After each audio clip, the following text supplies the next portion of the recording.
بسم الله الرحمن الرحیم.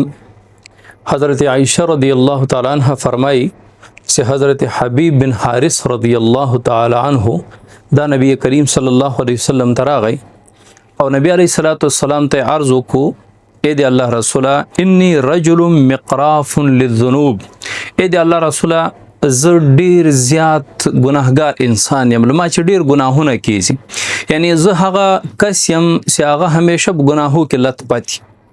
نبی علیہ الصلوۃ والسلام ورته فرمایل فتوب الی الله یا حبیب، اے حبیب بن حارثه ته الله جل جلاله ته توبه ډیر باسه، استغفار ډیر کا، یعنی کله سم ګناه در چې وسی نو توبه پی باسه. نو دا حبیب بن حارث رضی الله تعالی عنہ بیا عرض ورته وکړو، انی اتوب ثم اعود، اے دی الله رسوله لما چې کله ګناه وسی زه توبه وباسم، ثم اعود بیا لما چې ګناه وسی توبه وباسم بیا لما ګناه وسی. نبی علیہ الصلوۃ والسلام ورته فرمایل فکلما اذنبت فتب، همیشه سی ګناه در چې کیږي، هر کله سی ګناه در چې کیږي فتب تو توبه پی باس.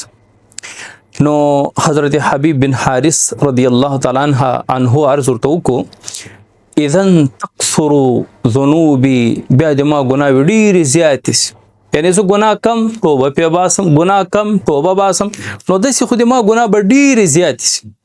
نو نبی علیہ الصلوۃ والسلام ورته فرمایي چې ډیره خوندوره او په زړه پورې جمله ده.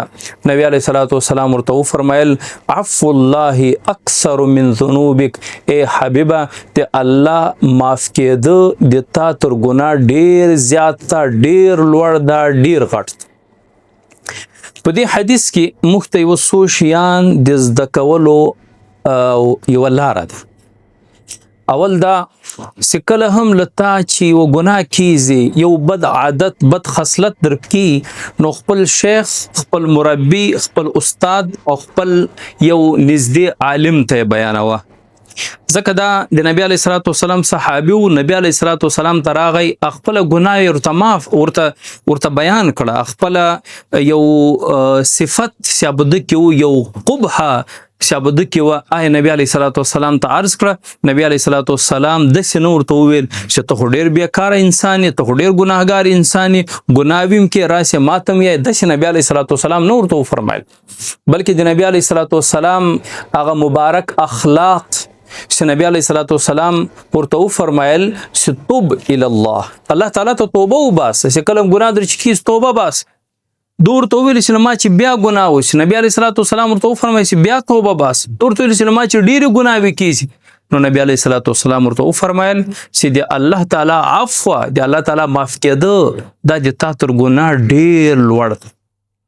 اول خدا چې کلم یو بد عادت تر کې پیدا شي، نو خپل پیر، خپل شیخ، خپل مربی، خپل استاد او خپل عالم ته بیانوي. هغه به ولار دروخي، یو وظیفه بدروخي، یو عمل بدروخي، یو استغفار بدروخي.